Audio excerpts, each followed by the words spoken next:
और बता भाई, काम कैसा चल रहा है तेरा? क्या बताऊं यार, गर्मी की वजह से काम पर भी असर पड़ रहा है। वो कैसे? अरे गर्मी तन जला रही है यार। अब हमारी तो मजबूरी है, तो हम तो सुबह से ही खड़े हो जाते हैं, पर ग्राहक तो वही सूरज ढलने के बाद ही आते हैं ना। क्यों, सुबह भी तो आ सकते हैं ना?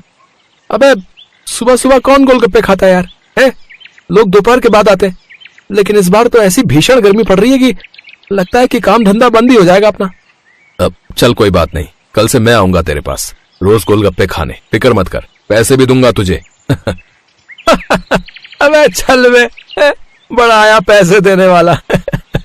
ये कहानी है जीवन की, जो बहुत ही ईमानदार और मेहनती लड़का था। बचपन में ही उसके माँ बाप की मौत हो गई थी, जिसके बाद उसका कोई अपना नहीं था सिवाय मोहन के। मोहन जीवन का बचपन का दोस्त था। दिन में एक बार वो मोहन के खेत पर उससे मिलने जरूर आता था, जो नदी के किनारे था। अच्छा चल यार, मैं चलता हूँ अब। अरे कहाँ जा रहा है? देख तो कितनी ठंडी ठंडी हवा चल रही है। अरे नहीं यार, तेरे तो बैल तेरे इंतजार में यहीं खड़े रहेंगे, लेकिन अगर मैं ठेला लेकर नहीं पहुंचा ना तो ग्राहक चले जाएंगे वापस। वैसे भी यार बताया तो तुझे कि आजकल कड़की चल रही है। चल ठीक है फिर। अच्छा सुन, कोई दिक्कत हो तो बताना जरूर है। और किसे बताऊंगा मैं? जीवन ने मोहन को गले से लगा लिया और फिर वो दोनों अपने अपने काम की तरफ चल पड़े। वो बाजार में एक बड़े पेड़ के नीचे छांव में अपना ठेला लगाता था। रोज की तरह उसने अपना ठेला लगाया और ग्राहकों का इंतजार करने लगा। ए भगवान, कितनी गर्मी है। ए प्रभु, कुछ तो रहम करो। अगर ये गर्मी ऐसे ही बनी रही तो कौन आएगा यहाँ। लगता है आज भी मेरे गोलगप्पे ऐसे ही रह जाएंगे। अगर ऐसे ही चलता रहा तो कुछ और काम धंधा ढूंढना पड़ेगा मुझे। बेचारा जीवन आसमान की तरफ देखकर भगवान से गुहार लगा रहा था कि तभी उसे सामने से आती हुई एक खूबसूरत लड़की दिखाई दी। जीवन उसे बस देखता ही रह गया और फिर, गोलगप्पे कितने के दिए? जी 4 रुपए के 10। क्या 4 रुपए के 10? नहीं, मेरा मतलब 10 रुपए के 4। वैसे क्या आप बचपन से ही हकलाते हैं? नहीं, मैं हकला नहीं हूँ, वो तो आपको देखकर। इतना कहकर जीवन एकदम से शांत हो गया। उधर जया उसकी ये बात सुनकर शर्मा गई। जीवन ने पहले कभी इतनी सुंदर लड़की नहीं देखी थी। फिर उसने हिम्मत जुटाकर पूछा, वो आपने बताया नहीं कितने के गोलगप्पे लगा दूं? बस 1 प्लेट 10 रुपए की। अच्छा, और तीखा? जितना तीखा हो उतना अच्छा।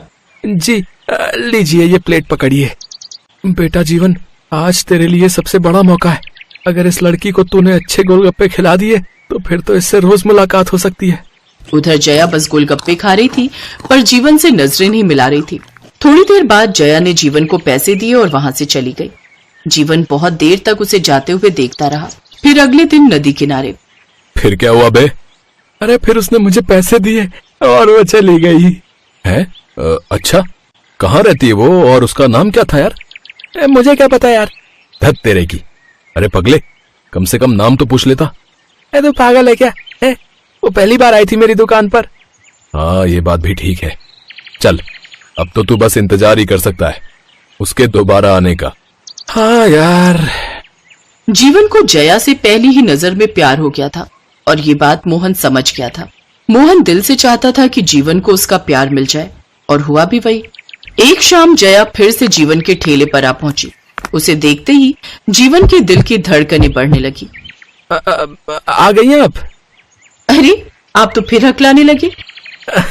नहीं, वो तो बस ऐसे ही। बताइए कितने गोलगप्पे लगा दूं सुषमा जी? मेरा नाम जया है, सुषमा नहीं। इतना कहकर जया एकदम से चुप हो गई। उधर जया का नाम पता चलते ही जीवन मुस्कुराने लगा। उसे मुस्कुराते हुए देखकर जया भी शर्मा गई।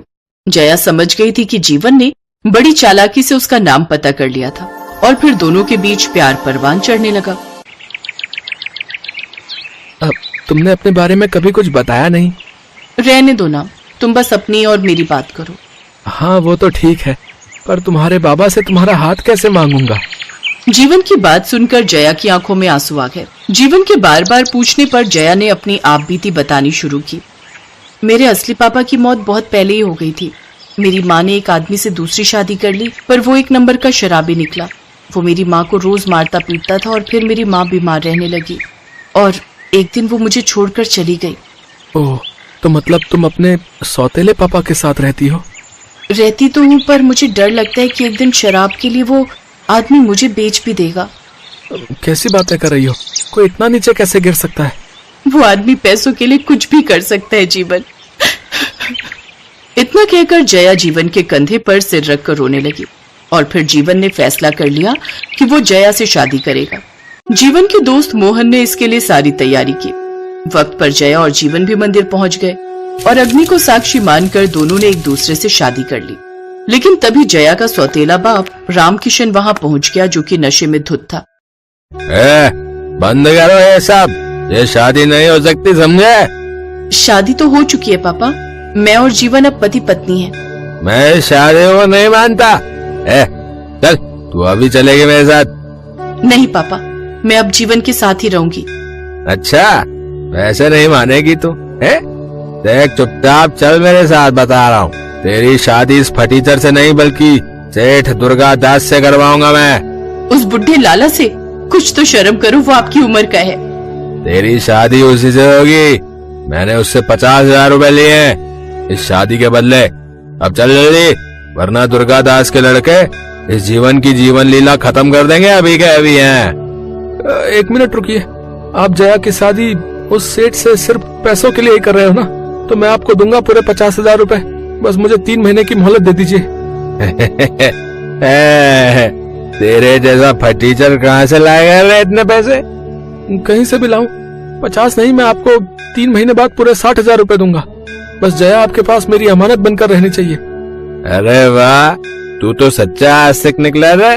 चल ठीक है, लेकिन सिर्फ 3 महीने, समझे? 3 महीने। इतना कहकर रामकिशन जया को अपने साथ लेकर चला गया। अबे कहाँ से लाएगा 60,000 रुपए? गोलगप्पे बेचकर? नहीं भाई, गोलगप्पे बेचकर मैं जया को नहीं बचा पाऊंगा, पर मैंने कुछ सोचा है। बस तू ये बता कि मेरा साथ देगा? तेरे लिए मेरी जान भी हाजिर है भाई, बस तू बोल। तो सुन, मैंने बहुत पहले से सोच रखा था कि अब मैं गोलगप्पे छोड़कर डोसा बनाऊंगा। उसमें ज्यादा बचत है। मैंने घर पर सारे बर्तन भी खरीद रखे हैं, जिन पर मैं बढ़िया डोसा और सांभर बनाने की कोशिश करता रहता हूँ। तू मेरे साथ चल और बता कि क्या मेरा ये फैसला सही है या नहीं। जीवन जया के साथ जिंदगी बिताने के सपने देख रहा था और वो ये भी चाहता था कि शादी के बाद वो जया को एक अच्छी जिंदगी दे। इसीलिए उसने डोसा बनाकर बेचने का फैसला बहुत पहले ही कर लिया था। घर पहुंचकर जीवन ने फटाफट एक डोसा बनाया और उसे मोहन को खाने को दिया। फिर पहला निवाला खाते ही, भाई भगवान की कृपा है तुझ पर, जबरदस्त डोसा बनाया तूने। पर ये तो बता कि तूने ये सब किया कैसे और सीखा कहाँ से? अरे मैं जहाँ ठेला लगाता था ना, उसके सामने होटल में पूरे 80 रुपए का डोसा देते थे। तो बस वहीं के कारीगर से मैंने दोस्ती कर ली और उसी से डोसा और सांभर और चटनी बनानी सीख ली। चल भाई, अब तो बिना देर किए अपना काम शुरू कर, बाकी मैं हूं तेरे साथ। मोहन ने एक बार फिर जीवन की बहुत मदद की। उसी दिन से जीवन ने अपने ठेले पर डोसा बनाकर बेचना शुरू कर दिया। सस्ते और अच्छे डोसे जल्द ही लोगों की पसंद बन गए और फिर ठीक 3 महीनों के बाद, ये लीजिए पूरे 60,000 रुपए। मैंने अपना वादा पूरा किया, अब मेरी जया मुझे लौटा दीजिए। हाँ ले जा, तूने पैसे दे दिए, अब से ये तेरी। जा, अब चला जा यहाँ से। आओ जया, मेरा सोना घर अपनी मालकिन का इंतजार कर रहा है। ऐसे नहीं, पहले आपके हाथ के गोलगप्पे खाऊंगी। भाभी गोलगप्पे नहीं, अब से जीवन आपको डोसा खिलाएगा। हाँ डोसा? हाँ भाभी, वही डोसा जिसने आपको और इस पगले को हमेशा के लिए एक कर दिया। आज निधि की शादी है, लेकिन फिर भी वो उदास थी। तभी उसकी माँ सावित्री उससे पूछती है, क्या हुआ मेरी बच्ची, आज तेरे लिए इतनी खुशी का दिन है, लेकिन फिर भी तू इतनी उदास है। माँ मुझे बहुत डर लग रहा है, हम लोग इतने गरीब हैं और जहाँ मेरी शादी हो रही है वो लोग इतने अमीर। मुझे तो बहुत डर लग रहा है माँ। इसमें डरने की क्या बात है बेटी, बल्कि ये तो खुशी की बात है कि तू इतने बड़े घर में जा रही है, वहाँ जाकर तू हमेशा खुश रहेगी। अपनी माँ की बातों से निधि को थोड़ी राहत मिलती है। उसके बाद बारात आ जाती है और फिर निधि और रोहन की शादी हो जाती है। शादी के बाद निधि अपने ससुराल पहुंचती है, जहां पहुंचकर वो इतने बड़े घर को देखकर हैरान रह जाती है। तभी उसका पति रोहन अपनी माँ से कहता है, माँ मैं निधि को कमरा दिखा देता हूँ, आराम कर लेगी। शादी की रस्मों में इतना थक गई होगी ना। हाँ हाँ, बहू को आए अभी 1 दिन हुआ नहीं और तू अभी से ही जोरू का गुलाम बन गया। जा, ले जाकर दिखा दे इसका कमरा। अगले दिन निधि सुबह सवेरे 5 बजे उठ जाती है और नहा धोकर पूजा पाठ करती है, जिसके बाद अपनी पहली रसोई बनाती है। ससुराल के पहले दिन में अपनी पहली रसोई में निधि सबके लिए मटर पनीर, पूरी और हलवा बनाती है। सब बड़े ही खुश होकर खाते हैं। तभी उसकी सास उससे कहती है, बहू, खाना अच्छा बना है। सचमुच निधि, खाना काफी स्वादिष्ट बना है। थैंक यू जी। अच्छा, आज तुम अपने पगफेरों की रस्म के लिए अपने घर जाने वाली हो ना, तो वहाँ मेरे बेटे का ख्याल रखना, उसे कुछ उल्टा सीधा मत खिला देना। जी माँ जी। उधर निधि की माँ सावित्री सुबह से ही घर की साफ सफाई करने में लगी हुई थी। आखिरकार आज उसके घर का दामाद जो आने वाला था। अजी सुनिए, जल्दी कीजिए ना, मैं घर की सफाई कर लेती हूँ, आप तब तक बाजार से सामान ले आइए। अभी तो घर की साफ सफाई करनी है, खाना बनाना है, बेटी और दामाद आते ही होंगे। हाँ हाँ, तो इतना परेशान क्यों हो रही हो?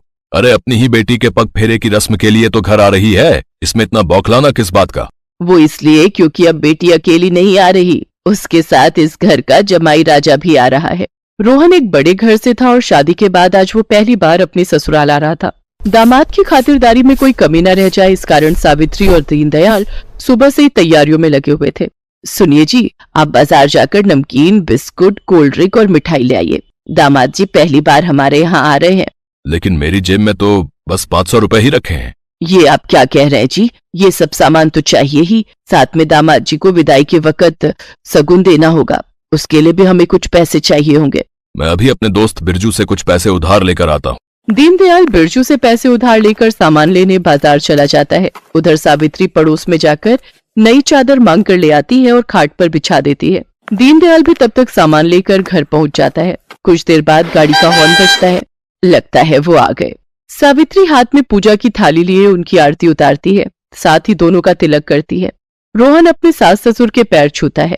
आओ पधारो दामाद जी, ससुराल में आपके पहले दिन पर आपका स्वागत है। इसके बाद वो उसके सामने खाने की कई तरह के आइटम रख देते हैं। माँ, इतना सब खर्चा करने की आखिर क्या जरूरत थी? तू चुप कर, दामाद जी पहली बार यहाँ आए हैं। इसके बाद सावित्री लंच में छोले, गोभी और पूरी बनाकर अपने दामाद को खिलाती है। उसके बाद अपने दामाद को नई चादर बिछी खाट पर आराम करने के लिए भेज देती है। निधि दूसरे कमरे में अपने माता पिता से बातें करती। माँ, इतना सब खर्चा करने की क्या जरूरत थी? एक तो वैसे ही बाबा ने मेरी शादी के लिए कर्ज लिया हुआ है और ऊपर से ये सब खर्चा। बेटी, दामाद जी आज पहली बार अपने ससुराल आए, तो उनकी खातिरदारी करना हमारा फर्ज है। मैं जानती हूँ बाबा, आपने पहले ही मेरे लिए बहुत कुछ किया है और मैं नहीं चाहती कि आप मेरी वजह से और कर्ज में डूब जाओ। बेटी, तुझे इतना अच्छा घर मिल गया और हमें क्या चाहिए। कुछ देर बाद रोहन सोकर जागता है तो सावित्री उसके लिए कॉफी और बिस्कुट लेकर आती है, जिन्हें खाकर कुछ देर बाद वो घर जाने की तैयारी करते हैं। फिर उसकी विदाई के समय अपने दामाद को तिलक लगाकर 1100 रुपए सगुन कार्ड में डालकर देती है और साथ ही गिफ्ट देती है। नहीं माँ, ये सब मुझे नहीं चाहिए। ऊपर वाले की दुआ से मेरे पास सब कुछ है। आपने मुझे अपने दिल का टुकड़ा अपनी बेटी दी है, वही मेरे लिए बहुत है। और बाबूजी, मैंने आप लोगों की सारी बातें सुन ली थी। ये मेरी तरफ से चेक है, आप इन पैसों से अपना सारा कर्जा चुका दो। मैं नहीं चाहता कि मेरे माँ बाप इस उम्र में कर्ज का बोझ ढोते फिरे। नहीं बेटा, ये हम कैसे ले सकते हैं? बाबूजी, एक पल में बेटा कह रहे हो और दूसरे ही पल में पराया भी कर रहे हो। आज तक सुना था कि दामाद भी बेटा ही होता है, लेकिन आज तुमने इस कहावत को सच साबित करके दिखा दिया बेटा। जुग जुग जियो मेरे बेटे और सदा खुश रहो। अपने माता पिता के प्रति रोहन का ऐसा व्यवहार देखकर निधि की आंखों में आंसू आ गए, तो वहीं सावित्री और दीनदयाल के मन में अब रोहन के लिए इज्जत और प्यार और बढ़ गया।